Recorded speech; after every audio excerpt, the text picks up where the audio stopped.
Hey everyone, this is the second PowerPoint about depictions of the Vietnam War in film in the 1970s. And in this one, we're going to look particularly at portrayals of veterans in films about the Vietnam War in the 1970s. And I want to preface this by just briefly giving some historical context. I actually meant to include this in the first PowerPoint that you've listened to, but one thing you need to keep in mind about Hollywood during this period, late 60s, going into the 1970s, go back to World War II and the relationship between the film industry, Hollywood, and the American government. It was very positive during World War II. And Hollywood made dozens of movies supportive of the American war effort during the Second World War, some of them really little more than propaganda films.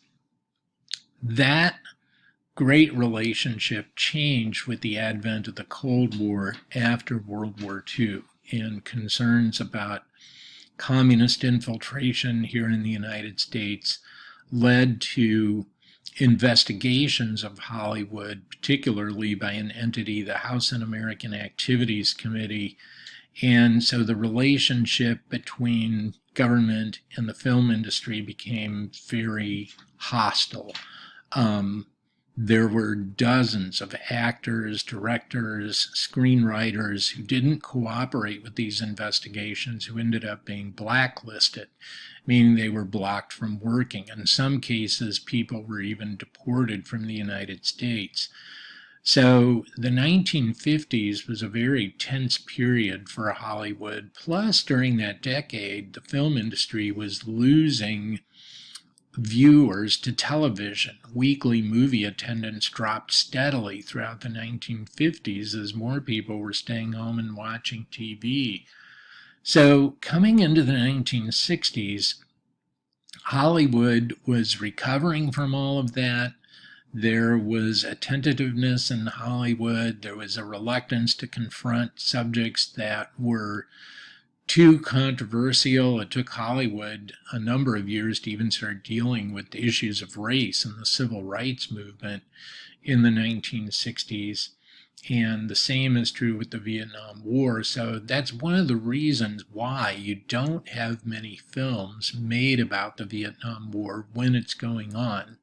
We've talked about, and I mentioned in the previous PowerPoint, John Wayne's film, The Green Beret, being one of the few examples of a movie about the war that comes out when the war is actually going on. So keep that in mind too when we're talking about depictions of veterans. But let's jump into this one. So the common theme in American history to find expressions of concern in popular culture about the impact of war on soldiers themselves. Fantastic film that's an example of this, movie from 1946, The Best Years of Our Lives, which explored a group of veterans coming home after World War II, trying to readjust to American society and attempting to reconnect with people they had left behind. So this is a theme that had been explored in previous movies, or even some movies made in the 50s about Korean War veterans coming back. And this becomes a theme with the Vietnam War as well. The difference with the Vietnam War is, as I've conveyed to the class earlier in the semester, I firmly believe that Vietnam veterans have carried greater burdens than almost veterans of any other American war. The only war in American history where you could be criticized for both avoiding the war or for fighting in it. And we've talked about the emphasis on the body count, things like the kill ratio, these statistical measurements that defined Vietnam veterans as killers rather than liberators. And this was different from depictions of veterans in any other war.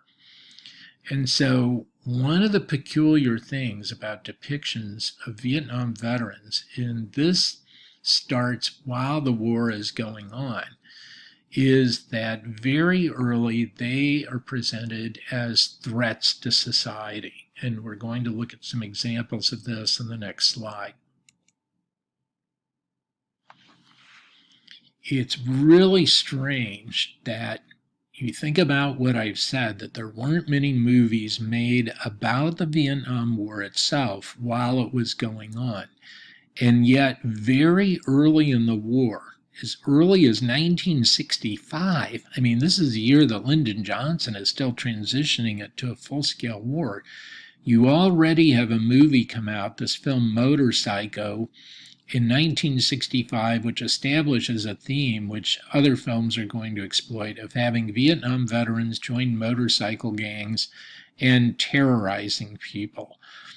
And this was directed by a filmmaker named Russ Meyer, who made a number of cult films in the 1960s.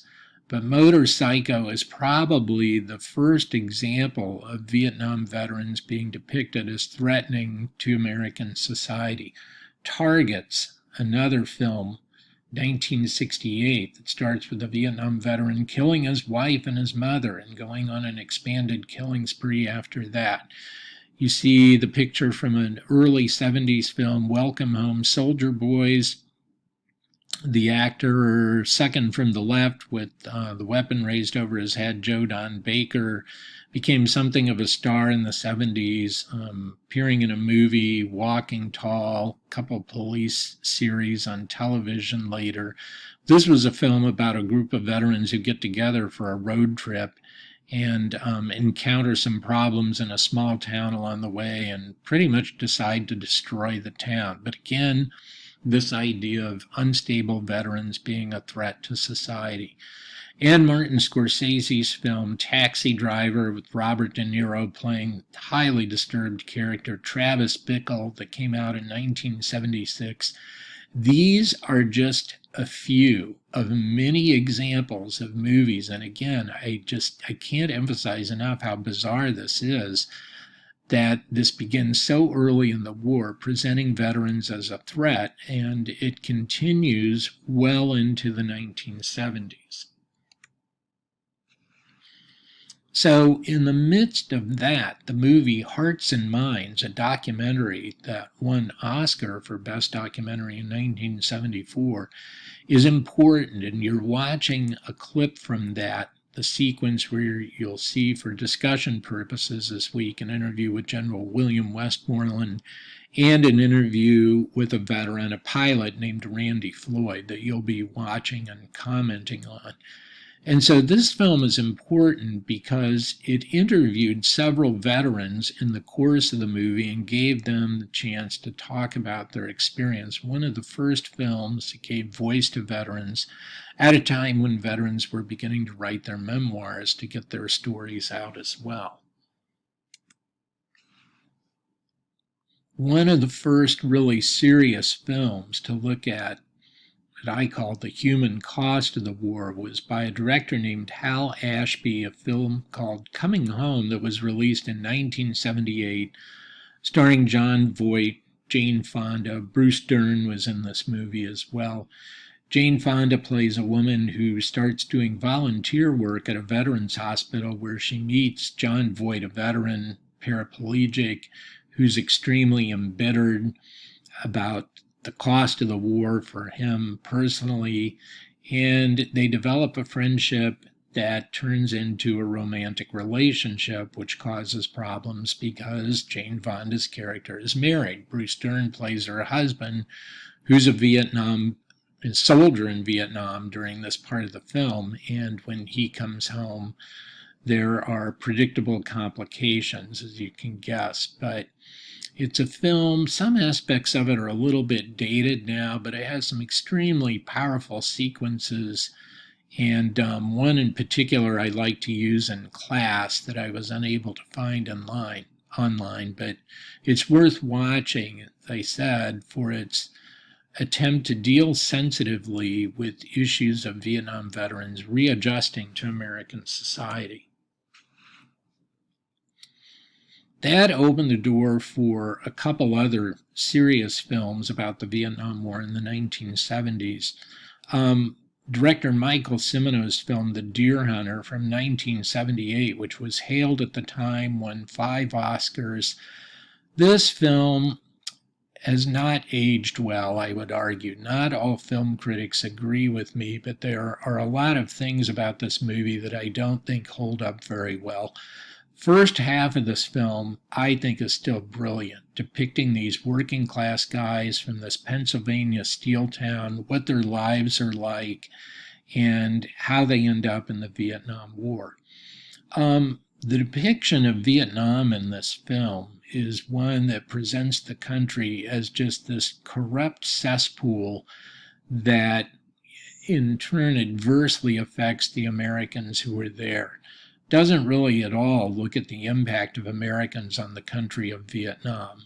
Just about every Vietnamese person in this film is either an enemy or corrupt. And while it's true that American prisoners of war were treated terribly during the Vietnam War, we don't have any instances of American veterans being forced to play Russian roulette as this film presents. That became one of the most famous sequences of the movie. So it's an important film, but one I would argue has not aged well in the decades since, although not everybody agrees with me on that point. The other significant, serious film about the war that comes out 1979, director Francis Ford Coppola's movie Apocalypse Now. Coppola had really established himself as a director with The Godfather, another extremely important movie in the 1970s. Apocalypse Now, as I note here, nominated for 8 Oscars. It won 2. The backstory of making this film is fascinating, as I note. Shot mainly in the Philippines, Coppola suffered a breakdown. There's a fascinating documentary you can watch, Hearts of Darkness, a filmmaker's apocalypse, that came out in the early 90s that is about the making of this film. A bunch of the sets that they spent millions of dollars on were destroyed by a typhoon. Coppola had a breakdown. Star Martin Sheen had a heart attack. It was one thing after another trying to get this movie made. This film is not an accurate depiction of the war in many ways, but it's not intended to be at the same time. It's a surreal film that explores the madness of war. For me personally, this movie really captures what Lyndon Johnson said in his State of the Union address that I played for the class earlier in the semester, where he defined war as trying to kill a person that you didn't even know well enough to hate. And he said, therefore, to know war is to know that there is still madness in this world. And that is what this film is really trying to get at, the madness of war. And I think it does that very well. So by the time you get to the end of the 1970s, Hollywood has transitioned from first expressing anti-war sentiments, we saw in the previous PowerPoint, through films that are set in different historical periods, films like MASH and Little Big Man. And you had this ongoing depiction of veterans, as Vietnam veterans, as threats to American society that dated back really to the beginning of the war itself in 1965 and continued well into the 1970s. But concurrent with that, you had the emergence through films like Hearts and Minds, came out in 74, which gave veterans a chance to express their views about the war through interviews in that documentary. And then the transition to more serious films, Coming Home, The Deer Hunter. Apocalypse Now is less concerned about the impact of the war on veterans than, as I said, just presenting the general madness of the war. But films shifted to a more serious depiction of the war. That is going to be pulled back in a different direction in the 1980s with the Rambo movies that we'll talk about next week that have a completely different take on the war.